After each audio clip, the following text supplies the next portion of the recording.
Okay. Ada, how's the angle here? Can you see okay that way? I mean, I can see scribbles on the board.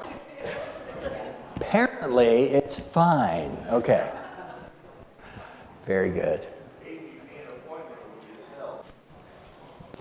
you to pray for us, open us up. Thank you.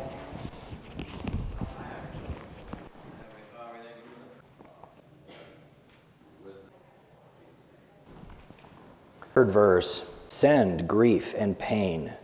Sweet are thy messengers, sweet their refrain. When they can sing, the idea that grief and pain are messengers of God to in them, even through grief and pain, and dare I say, even because grief and pain come into our lives, it causes us to turn to Him more fervently, more energetically, with more trust, etc. And when we contemplate what we usually call this craziness in the world, what we're studying, when we contemplate the lives that are being torn apart by these false, wicked thoughts that are out there that are causing all this damage, we have to rejoice in God that He's using this as part of His sovereign plan, this providential plan, as we're reminded in our message today, but then also that He is very near to us and that it's meant to increase our love for Him. I was very struck by that. All right. Does everybody have an outline? All right, good. So in your outline, I have condensed our review. And the reason why is we're basically entering a new epoch. We're now leaving, if you remember that long timeline that I gave you all from basically creation until now, and that we're talking about this one little 4-inch section of history when it went from here to here, and I unfolded that wall chart of world history. If you remember that little 4 inches, when you pass through the Enlightenment, 1700s late into the 1800s, it is that of to understand the world without God or any form of God at all. Now that is new. You've got all of these cultures, but every one of them has something that's way above them to which they accredit themselves. Now they may not have had a name for it, or maybe they were purposely staying away from it, but they were living in of higher being. But then when we get through the Enlightenment into the 1800s, now all of a sudden we have the brightest that are saying, okay, there is no God. How do we then build our worldview? And we're going to plow into that again today in chapter 3. And the reason why I think Truman focuses on both Marx and Nietzsche is that both of them are still very active in today's social imaginary. If you remember social imaginary, it's not just, oh, we imagine the culture around us. It's the rules and regulations that we have. It's what is permissible and non-permissible in quote-unquote polite society. It's the intuitions that we develop based on the group thinking that's out there all across the world. So we have both the Nietzsche-esque view and the Marxian view, and then that has resulted in different governmental structures. But remember, the governmental structures are derivative of the philosophical thinking. How do we answer those big questions? So in your review now, we're going to focus basically from Marx and Nietzsche on, and we've got some assumptions in your table. The ultimate authority is not God, because they don't believe in God. The ultimate authority is man, and we see the echoes of Descartes there. I think, therefore I am, right? And then the higher purpose. If man is it, there is no God, then all that the universe is matter. It's physicality, it's stuff. But there's no inherent meaning. There's no inherent meaning. Now, we just happen to be creatures that can reason. Nothing else around us can reason. But that doesn't create a moral obligation or any kind of responsibility upon us, because there is no meaning. It's all just stuff. And also our lives are this long. Our lives are this long. They're not this long and then an eternity of something else. Our lives are just this long, however long we happen to be here with electricity running through our muscles and something going on in our brain that we still don't understand. So with that then, both philosophers have a real problem. Because if there is no authority higher than man, that means all men are equal. And if our feelings all have significance, and we all have the right to express ourselves and to actualize ourselves, the problem is then, that's great, but once we walk out of our house, we've got to interact with everybody else. Now, logically thinking, what you would think is, oh, well then everybody wants 30 acres out in the wilderness and they want to be able to actualize themselves. We're like, no, man still lives and exists in community, and for some reason they want to. So there's something there. So Marx and Nietzsche solve it in different ways. Today we'll focus on Nietzsche, we'll fill out the table on the right, but to review Marx on the left, what he says is, oh, the reason why man, who's an independent agent, and there is no meaning, but the reason why man still congregates together and lives together is because of economic need. We can't have the next level of the stuff that we want without depending on each other. Because if I'm busy tilling the ground for my own turnips and potatoes, and if I'm busy minding my own animals so that I can then slaughter them and that's my meat and that's my potatoes, that's my whole day. So I don't have time to make chairs. I don't have time to forge metals. I don't have time to do any of this other stuff. So if I live in a community, then I can bring my stuff for the polis. I'm using that word on purpose. The polis, which is the community. And I can bring my sweaters to the polis, and you can bring your to the polis, and then we all share that stuff communally. Polis is the Greek word for the community or for the organization, this people community set. But then, even though we're together for economic advantage, I can only make or grow so many potatoes. Jackie can only weave so many clothes. Mr. Zappone can only bring so much metal. Who gets it? And how do we decide whether Mr. Zappone makes plows this year, or whether he makes horseshoes, or whether he makes... How do we decide that? Well, that's when the polis, this community, that Greek word, now needs to govern itself and make decisions over the whole body for the good of the whole. And that's politics. Because all of a sudden we're trying to create a community that can live and function together for its economic resources, but we have to make decisions about who does what. And then you have to start making really difficult decisions, like that old person that is really no economic good anymore. Do we keep feeding them? Do we keep clothing them? Do we keep giving them resources that could go to other people that are functional, that are contributing to our society? Do we keep giving them to this person? And then you start getting into even stickier questions.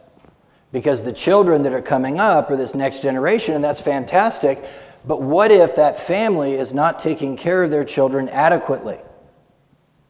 Not according to the needs of the whole. And all of a sudden, Mr. Zappone's children are not being raised as blacksmiths. They don't want to be blacksmiths. Well, then what good are you to the community? And you start asking those questions.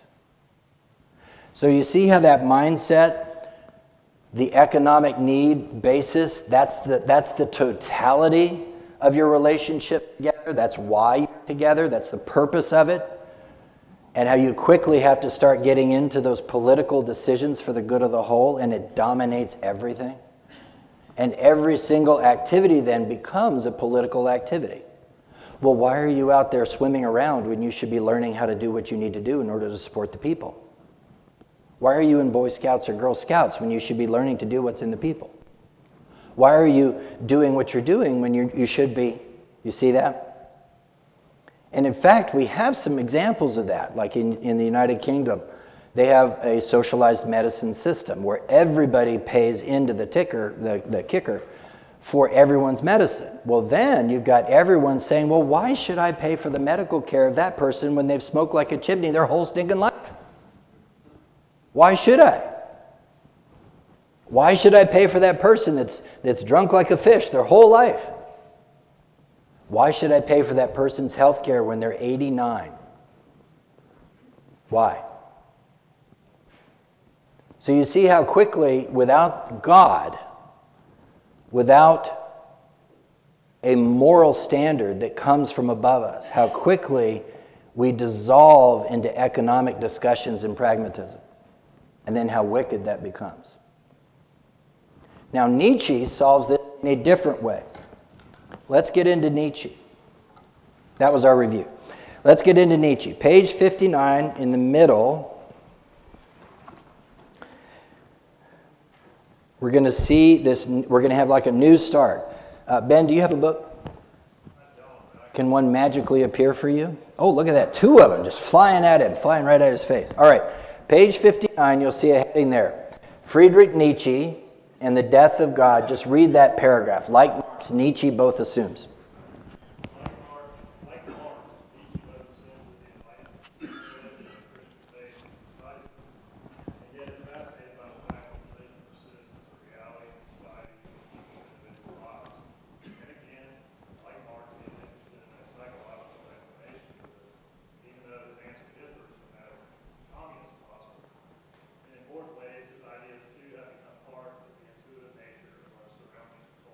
Perfect, thank you. Couple things there. Note, he's beginning from the same starting point as Marx. Post-Enlightenment, there is no God. And then he's noting this phenomenon, this groupthink of religion. Why do people keep doing this when there is no God? So he's got to come up with an explanation for this behavioral science, this behavioral observation that he's seeing among all these people, in order for his worldview to make sense and to have any realism. He's got to account for what's happening in front of him. So we're going to look into that. The other thing, though, is that this last sentence, in important ways, his ideas, too, have become part of the intuitive nature of our surrounding culture. That's the social imaginary. There's little bits of his thinking that are part of our intuitive culture. And we'll see that as we go along. But look for those clues. Now let's flip over to page 60 and 61. We have here, so Truman gives us an extended reading of a story by Nietzsche. It's called The Madman. Madman. Interesting that this madman, who's the hero of these 3 paragraphs we're about to read, is considered mad. Isn't that interesting? So, Cody, could I get you to read, borrow a book? Could I get you to read at, I'm going to give you all 3 paragraphs if that's okay. Stand up nice and loud. And Madman starts on page 60 right in the middle. You see it. The Madman, have you not heard?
Yep, last paragraph.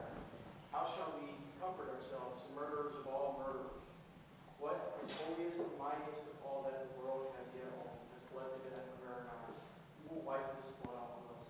What water is there for us to clean ourselves? What festivals of atonement? What sacred games shall we have to omit? Is not the greatness of this deed too great for us? Must we ourselves not become God simply to appear worthy of it? There has never been a greater deed, and whoever is born after us, for the sake of this deed, he will belong to a higher history than all history will prove. Perfect, thank you. So that first paragraph there, you have this madman coming in with a lantern lit in the bright of day. What do y'all see there? What's Nietzsche saying by that?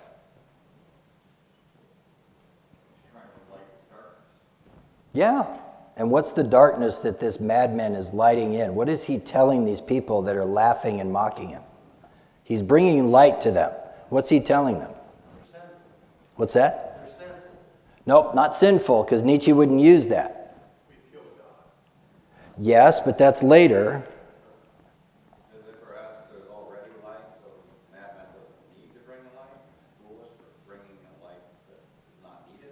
That's a good thought, but that's not where Nietzsche is. What he's doing is he's saying, because you think about the idea of a lit lantern in the bright morning.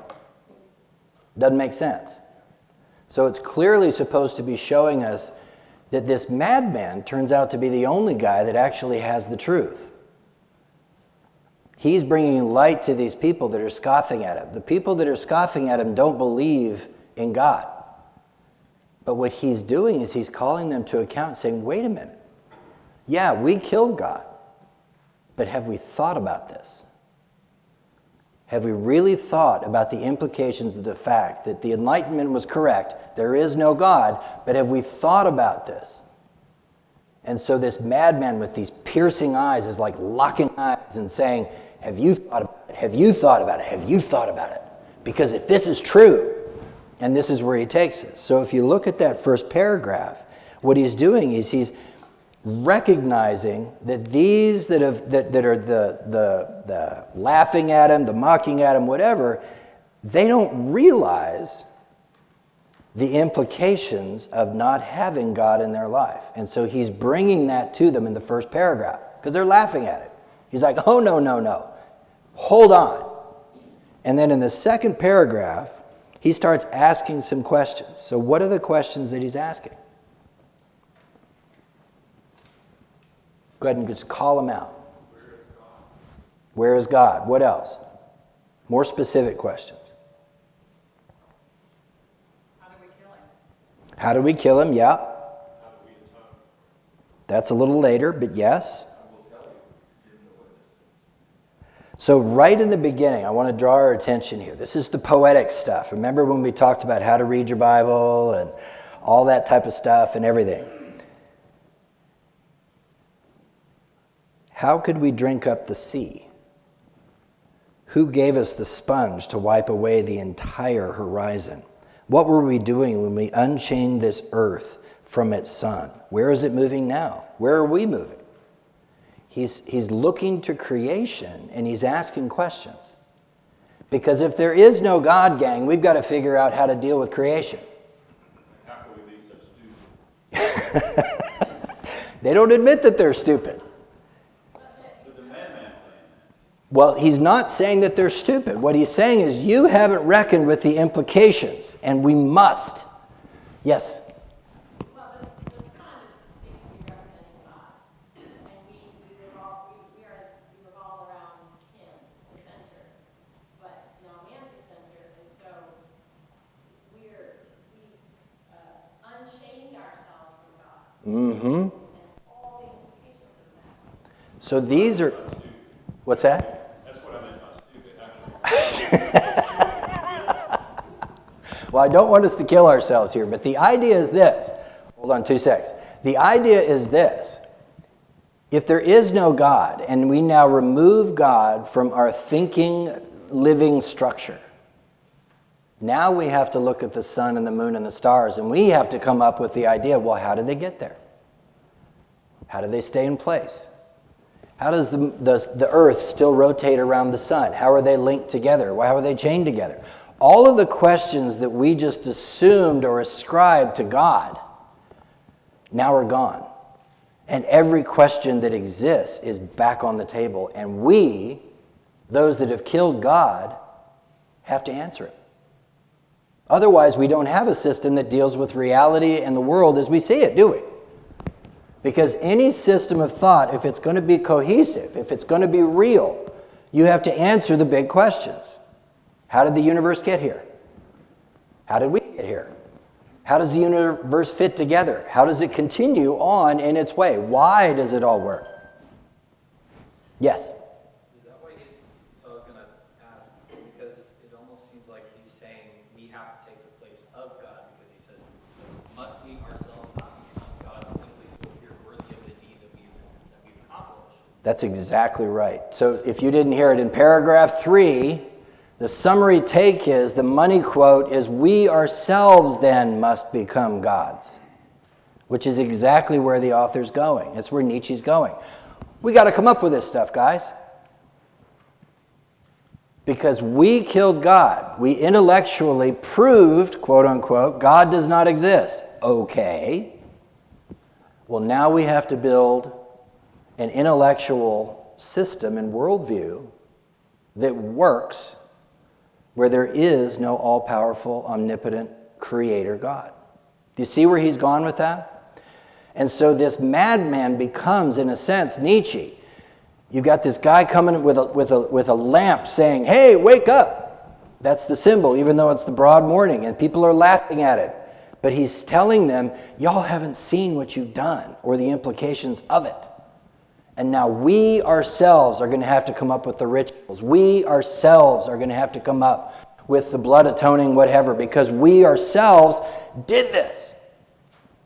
And now we have to deal with and flesh it out. Yes? Jason, do you think that the madman, or Nietzsche, was saying that we didn't literally kill God, but we figured that we killed him? Yes, because there is no God. Right. So what we've done is we've slain the mythology of God, because God was never real in the first place, right? That's what we have figured out in the Enlightenment. Now we're enlightened. So there never really was a God. Marx says that God was the way to kind of salve the pain of our living circumstances. It's an opium of the masses. That's religion. Nietzsche's going to come up with a different solution around religion, but they're both trying to deal with this idea, this starting point of no God.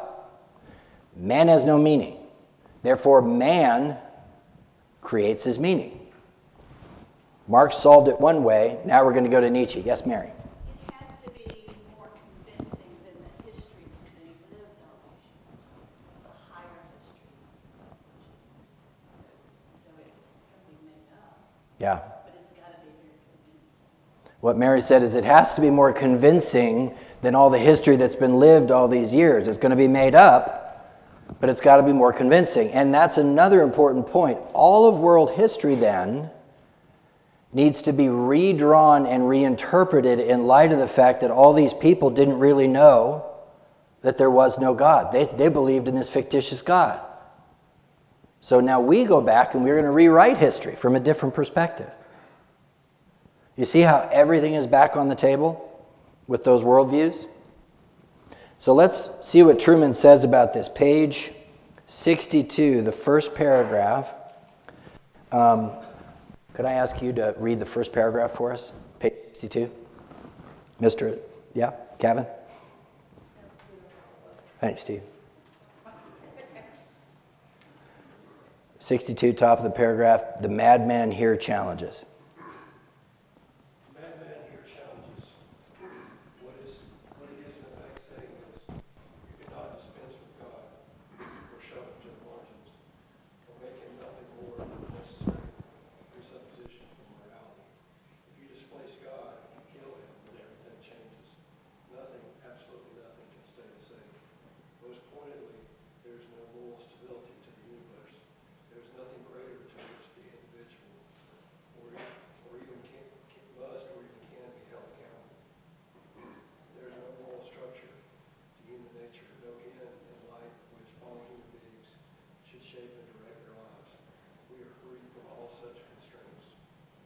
Excellent. Thank you.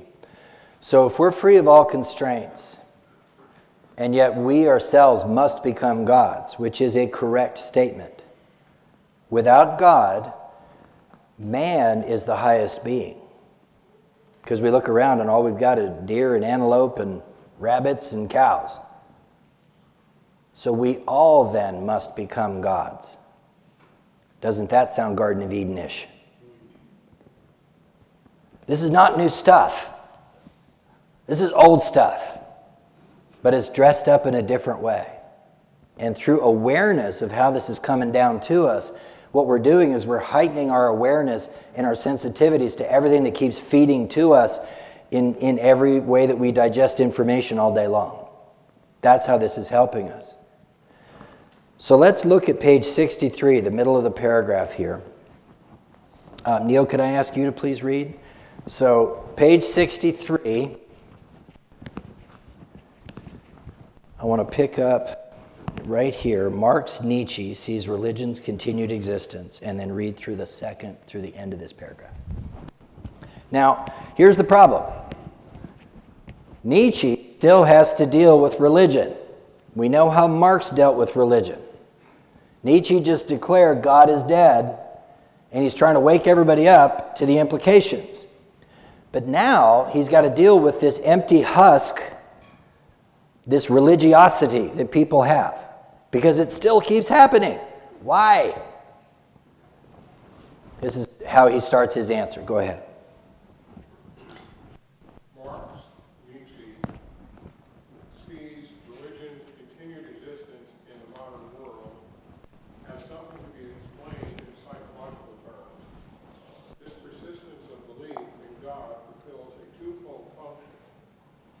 It is a crutch or an excuse by which the weak can avoid the challenge of creating their own meaning in an otherwise meaningless universe, and it is a means by which the weak can demonize and manipulate the strong. For Nietzsche, then, the great task facing human beings is to break free of the metaphysical myths that religion weaves and to shatter the moral codes that hinder the individuals from being strong. We might express Nietzsche's thought this way: freed from the burden of being creatures of God, human beings must rise to the challenge of self-creation, of being whoever they choose to be. But perhaps even more bluntly, be whoever or whatever works for you. You should feel no obligation to conform to the standards or criteria of anybody else. Thank you, Neil. Do you hear the echoes today? So there's a couple things here. Religion, then, is this manipulative societal creation. Manipulative in a couple of senses. The weak need power in society. So religion is a way for the weak to gain power over even the strong. It's a way to bind them. So in that sense, then, religion has a function, and he can see why it keeps rolling forward, because in society, the weaker will still want to have a role, or still want to have a way to exert themselves in society. So they'll promulgate this religious myth. And there's also a hierarchical and a political structure to religion. The different churches, the Anglican Church, the Catholic Church, the Eastern Orthodox Church, all of these churches, there's bishoprics, there's pastorates, and they come with an income, and there's like this whole thing. So of course it just kind of keeps floating along. But those are the reasons. The weak-minded, the weak in their economic abilities, the weak physically, emotionally, all of them go into the church. So that's what his solution is. Now, he comes up with also the idea that there is no meaning, of course, but then where does meaning come from? What do we as human beings do in order to fulfill our happiness? That old sense of the word happiness, the fulfillment, the edumai. So, and we haven't got into that yet, so we'll get there later. But this idea is that you have to break free of these bonds, these old-fashioned bonds, and you have to self-create, self-actualize, self-fulfill. That's what he's calling you to do. So that's the path to happiness. Now, we're going to dig deeper into this breaking free mindset.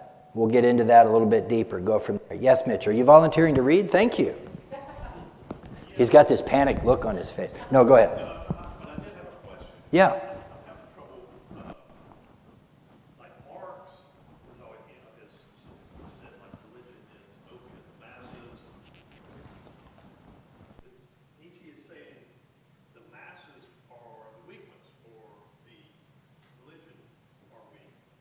So does that not take away, Marx would say, okay, we do everything for the people, and the workers themselves should share in everything. Is Nietzsche now saying, okay, if you're weak, let's knock them off? Is that his premise? In a sense, yes. So where Mitch is going is he's starting to see the conflict between Nietzsche and Marx, and it's exactly right. The conflict between a Nietzschean type of philosophical standpoint and a Marxian philosophical standpoint is pretty stark when you get down to those lower levels. So, yeah, there's a problem, and we're going to see that as we flesh that out. Let's go. I got to keep reading. I'm sorry. So, Mitch, do you have a book that you can read for me? Yeah. 64, the first two paragraphs. Both of them begin with Nietzsche's. Okay, hold on, let's read the clock. 64, top paragraph, Nietzsche's approach is self-creation, and then the next paragraph, Nietzsche's notion. Read both of those, please. Nietzsche's approach is self-creation. If there is no God, then we are all masters. We put it another way, using an analogy of Nietzsche himself is fine. We are artists, and as such, we are tasked with the art of self-creation. So that art piece is key. And Truman is going to use Oscar Wilde as an example of this actualized human, this Superman that Nietzsche is famous for quoting, this person that shed everything and is like an artist painting his life in every way, shape, and form. So there's that notion. Go ahead. If I put this in bigger terms, we are to be whatever we want or choose to be. Whatever makes us feel good about ourselves, that is what we should do. The language of morality is really a way of hiding the fact that this is what the culturally powerful are already doing when they tell us this action is right or that action is wrong. They are really saying this action is something they like and that is something they do not like.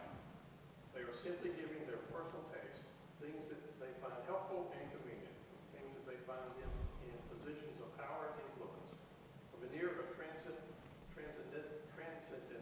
authority. So there's that transcendent authority. God has transcendent authority, meaning he is outside of all of us and above all of us. He is truly transcendent. But if there is no God, then we're all equal.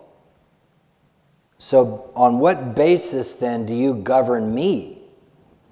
How can Alan give me a rule or Cody give me a rule? You're not transcendent over me. You're not smarter than me, stronger than me, faster than me. Maybe you are. And that's an old tribal rule, right? Who would lead the tribe of cavemen, the mythological cavemen? The guy with the biggest club that was the biggest, the tallest, and the strongest. That was his authority. Go ahead. Nietzsche's notion that morality is really about taste is very helpful in thinking about our current moral climate. So often the language we use confirms that Nietzsche's perspective is now cultural intuition. So often we will speak of morality in terms of taste or aesthetics. That remark was hurtful. That idea is offensive. The viewpoint makes me feel insane. Notice that such expressions do not make a statement about whether the matters in the end are right or wrong. In fact, the underlying assumption is that the offensiveness or hurtfulness of them is identical in the moral content. The subject response has become the ethical criteria for judgment. We shall return to this point in chapter 8. So does it Thank you. impose its civil war? No. They don't go that far. See, this is the thing. You've got Marx over here that almost nobody has heard of. And then you've got Nietzsche over here that very few people have heard of. And they're doing this and they're writing and nobody's listening. I think at Marx's funeral, his financial sponsor, I can't remember his name, but the guy that paid for him all his life, spoke at his funeral, and he famously said, "Nobody here knows who Marx is, but in a generation we will have all heard of Marx." And he was true. That was right. But these things, these are philosophers trying to deal with the impact of there is no God and then what's in front of them. The fact that they both independently came up with these, and there's others, by the way, that are not being quoted by Truman. He's just lifting up the highlights. But the fact that they came up with these things and they conflict, of course they conflict. When you remove God, nothing makes sense. Yes, ma'am, and then we'll move on. Right, so when God is dead, truth is dead. But, I think with Marx, he was really responding to a very specific, the Industrial Revolution, everything he's seeing around him is triggering what he's thinking is not really that philosophical, whereas Nietzsche's making broad philosophical statements. But yet, they contradict each other because the one is just a reaction. So on that, remember philosophical. Philosophical is how did we get here? What are we here for? What's our purpose? And Marx would say for industry but collective. Those are philosophical questions. All right, I want to keep moving. The Superman. Because this idea of being an artist, creating your life, creating your own meaning, creating your own purpose, that is a key piece of Nietzsche. And then, as an example, what Truman does is he brings up Oscar Wilde, who was also a contemporary in life of these men in these early 1800s to mid-1800s. The idea, and I'm just going to read this real quick, the idea of the shattering of the bondage of old religious and metaphysical morality is epitomized in Nietzsche's concept of the Superman. This is someone who transcends a rather pitiful kind of humanity in Nietzsche's own day. They're not bound by all the stuff that we would consider bound. And then we're going to read the example. So let's go to page 65. Rachel, do you have your book? Page 65, if you could stand up and read the paragraph, The Rebellious Nietzschean Impulse, and then go through to the quote on page 66, top of the page. The rebellious Nietzschean impulse is found in three particular aspects of Locke's life and thought. First, the artist is the greatest exemplar of how life should be lived because the artist creates and performs. And performs. That's a key piece. Because when you get further into the book, we start tracing this idea of not only do you have to create your own life, but you have to put it on display for others. Otherwise, it's not real. It doesn't actualize. Go ahead. By the way, Nietzsche is where this comes from. You've got to explode out. You've got to create. You've got to go in every direction you need to go, but you've got to break all the bounds. You can't fit into this road. You've got to break it all out. Go ahead. He does not simply conform to the crowd, or as Nietzsche might have expressed it, to the morality of the herd. As Wilde declares, most people are other people. Their thoughts are someone else's opinions, their lives a mimicry, their passions a quotation. Thank you. Now, what's interesting is the paragraph that's right after this. So Truman says, ironically, Oscar Wilde makes this statement during an extended reflection on the significance of Christ.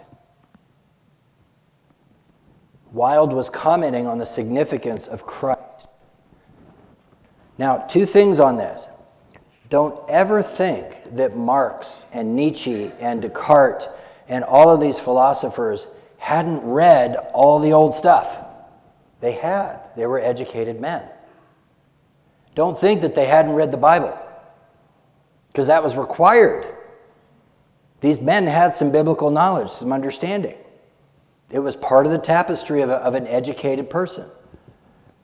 So they knew it, and they were purposely kicking it to the side. And here you have Oscar Wilde reading the Gospels, Jesus Christ, and the way that he interprets Jesus Christ is, Jesus was an iconoclast.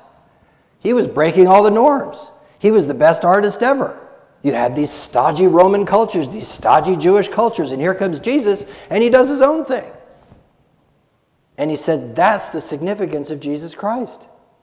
He was one in a million. He was completely original. So don't miss this. Yes, ma'am. So somebody's always having to break free and define themselves differently, it kind of makes sense where we are now, because everybody, so if I adhere to this level, I'm not really performing and speaking out as my own individual. So it's like, it keeps on ramping up. And 100%. More drastic and more perverted. Yes. More and more just loud and in your face. That's exactly right. She says this thing it just keeps going. It gets louder and louder and more in your face.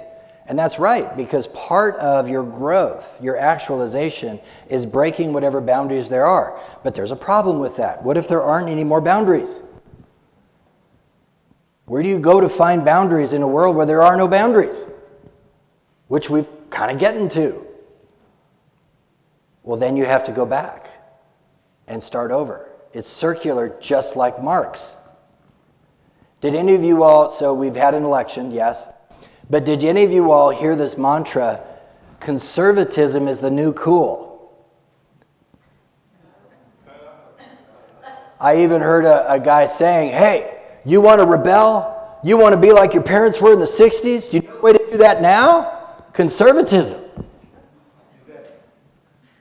Here we are back again. They'll shoot him.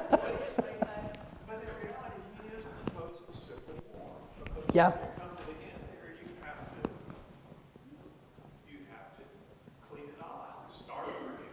Possibly. And Mitch is saying in the end, he's proposing civil war because you have to clean it all out and start again. But that's only if Nietzsche's right, which he's not. But what you have is conflicting worldviews that oppose each other, which they do. So let's keep going. We've got Oscar Wilde, the first principle, first aspect, page 65. Second aspect, page 66. There's 3 quotes. We'll start at the bottom. Let's see. Maury, could I ask you to read for us? Page 66 at the bottom. There's a paragraph right here. The second Nietzschean element we find in Wilde, and then go up to 67 and read through that third quote. A true artist takes no notice.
Thank you. So here you have this second aspect of the true artist. He is completely independent of everything that is around him. 2 secs, Aiden, I'll be right with you. He's completely independent. And what's more, it's right and proper for him to be completely independent to everything that's around him. And this gets to some of what Mitch is starting to say, which is if you're a Marxist, you're meant to fill into or to be part of an economic structure that is therefore political, which are boundaries, structures. Now the politics, you make decisions about the weak and whether you care for them, about the children and whether the family should raise them or the society should raise them, about the allocation of resources, and you do all that, but all of that is binding. And yet you've got over here this Nietzschean concept, the weak are binding the strong with religion. The weak are binding the strong with these morals or these responsibilities or whatever it is. And we have to break out of that totally, and we all have to be artists, self-creators. We all have to find, and Truman uses a word, an aspect of this artisanship is you have to be transgressive, meaning you have to find boundaries and transgress them actively. And it's also not good to do that in a closet, because if a tree falls in the forest and no one is there to hear it, did it fall? No. We have to do it out front so that everybody knows we've broken this boundary. Yes, Aiden? He's saying that a true artist takes no notice of whatever of the public to him are non-existent. So who is he performing for then? Because he could do this in the middle of the desert and get the exact same result in his own brain, because if he's like, well, I don't take notice of the public. Yeah, go do it in the middle of the desert, and it's the same thing. Like an artist does perform in the middle of a forest and nobody notices, but according to Nietzsche, that's both a good and a bad thing. That's actually Oscar Wilde, but yes. Yes, what Aiden is pointing out is that, well, if you're doing this in the middle of the desert, nobody's going to know what you've transgressed anyway. Well, that's true. If you're in the middle of the desert, you don't have any boundaries on you. There's nothing to transgress. So you actually have to go and find a society like this one and say, okay, now I'm here and I can go, wah! But if I'm in a desert or in a forest all by myself and I go, wah! There's nothing to go wah about. There are no rules. There are no boundaries. There's nothing but me. And that's why, in order to actualize, you have to be here. But then your job once you're here is to break it all apart. Is this starting to sound familiar? You have to find a structured society so that you can then actualize by breaking it apart. So wherever there's structure, wherever there's boundaries, wherever there's membership, wherever there's rights, responsibilities, duties, morals, get into it so that you can bust it out to actualize. Now, I'm not going to say, is this starting to make sense? Because none of this makes sense. But I am going to start to say, do you start to see where this is happening and why nothing is safe and why everything is under attack and everything has to happen this way? 2 seconds. Let's get to the third one. Actually, can you read for me, John? And then you can say. I want to finish Wilde and then our conclusion. So page 67. This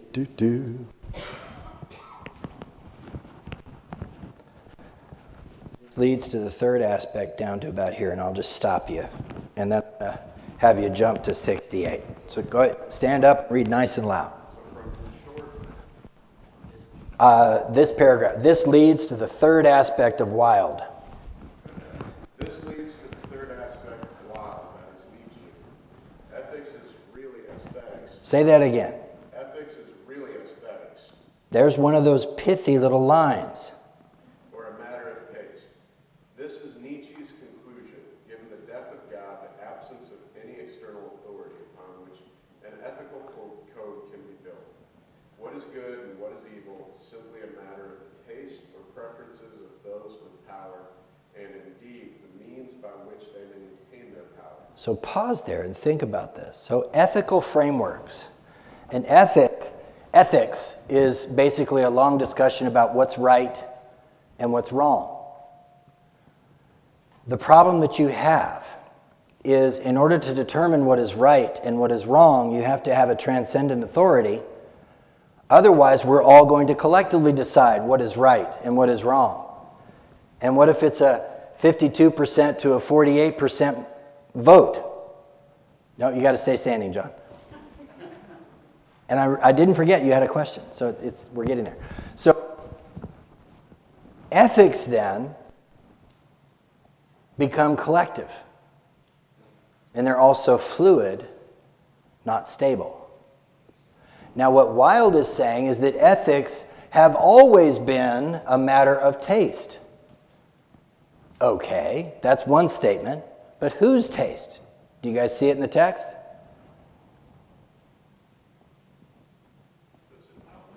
Those in power.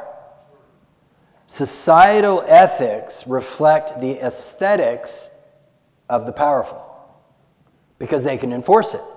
There's your transcendent authority.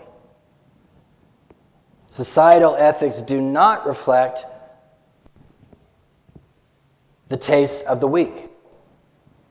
which is why Christianity is horrifically abhorrent to both a Marxist and to the Nietzschean. Because what does Christ say over and over and over again? Yes, you're all different scriptures. Yes, it's everywhere. Because even Jesus said, I come not to do my own will, but the Father who sent me. Jesus gave us this little clue. He says, do you not think I could call down the power of 1,000 angels right now? And yet I'm here to do the will of my Father who sent me. Jesus himself, God, very God, on a cross, could have, and yet, here we are. So these systems are so satanic and so evil and so upside down. And we have to see them that way. And by the way, they all conflict with each other. You talk about civil war. We haven't even talked about Hume. We haven't talked about all these other philosophers. For every one of these guys that are like the guy that survived, there's like 50 of them around that were also nibbling around at that same edge. Same problem. All right, let's finish the quote, and then you can ask your questions if it hasn't been answered. Page 68.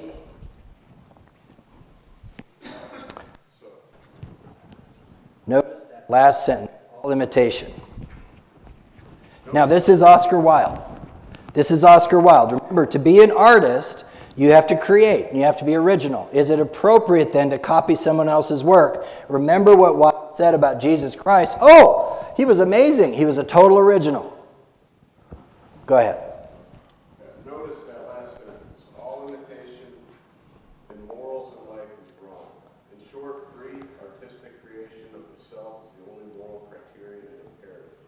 Spontaneity, transgression. Remember, transgression is breaking moral codes. Transgressing them. You've got to find them. You've got to break them. Go ahead. And self-expression are the core of Wilde's and Nietzsche's philosophy of life, a philosophy in which what is aesthetically pleasing has supplanted the notion of moral correctness. Perfect. Thank you. Now, you had a question.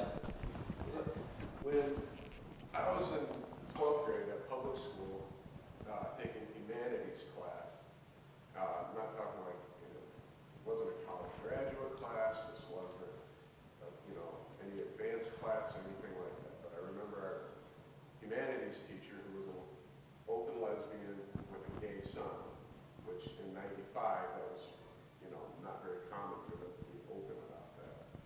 But we had a lesson where we were discussing the stages of civilizations, great civilizations, and she had broken it down into three basic time periods in a civilization. And in the third time period, all the things that are happening now are basically listed. Like all the things we're talking about in this book, the Nietzsche's and Marxism, the search for self-awareness, the search for self, and people, like art goes downhill. Art becomes something that's not recognizable or even pleasant. Yeah. Like all these things is like, and I've wondered over the last few years, is like, this is something that was taught on a fairly low level. This is something that we know. We take for a fact. It's measurable. We can see the symptoms. And yet, we just keep repeating this cycle over and over and over again. Yeah. And it just blows me away. I don't understand. And I guess this is because of the fall of man. That's where this cycle started, and it'll perpetuate to the end of time. But it's like, we know it. Yeah. We know it. It was taught at one time in a public school, and yet we just keep falling into it over and over again, and nobody has any idea how to stop it. And I'm gonna. talk about civil war. Yep. You don't need civil war because the civilization will collapse in on itself. Well, isn't that interesting? So what he's saying is this is happening over and over and over again, and it's true. It's the breaking down of morals, structure, and purpose. And he talks about the breakdowns of societies. How many societies have we blown through over thousands and thousands of years? Societies have a period where they ascend, And a lot of people take on the purpose of helping to make that society ascend because there's an excitement, there's a purpose, there's a meaning there. And then they have a plateau where everybody's existing within that society, and then there's usually a degradation or a fall where the people within that society are no longer participating in the growth of something that's bigger than themselves. They start to think about themselves and they start to pick it apart. And something else. I'm going to try and finish, Rachel, real quick, and then we can... Nope, I'm going to have to try and finish. All right, the last bit that I want us to read, and this is a summation of all of this. Let's see if I can pick on. Somebody, a nice loud voice. Drew. A book will magically appear. At the bottom of 69, there's a paragraph. In this regard, all three men point to something. So read that, and then go to 70, read the paragraph there, and then start that next paragraph, and I'll stop you. Okay. In this regard, all three men point to something that is now a basic assumption of our modern cultural imagination. There is little or no moral structure to human nature. So pause there. That is a part of our thinking. In our social imaginary today, there is no moral structure to human nature. Go ahead. To be human is merely to be an intentional thinking agent. What we think and what we do is our business, as we are not answerable to any higher power or even to the authority of our own bodies. We can be whoever we want to be and act however we want to act. Morality, if it features at all, is something that is contextually determined. For example, did that person consent to the sexual act in which the two of us engaged? The act itself has no moral significance beyond that. We shall return to each of these things later, but it is worth noting here that the turn to art and self-creation or self-expression runs deep in contemporary culture. Social media has allowed lives to become acts of public performance. Pause there. So thank you. Oh, actually, can you go ahead and close us in prayer? So what you see here is these themes that we're starting to build, or that we've built. Now we can start to use them to move forward to now and start to see the threads. But we've got a couple more to pick up. Freud's one of them. Go ahead and close us in prayer. Thank you.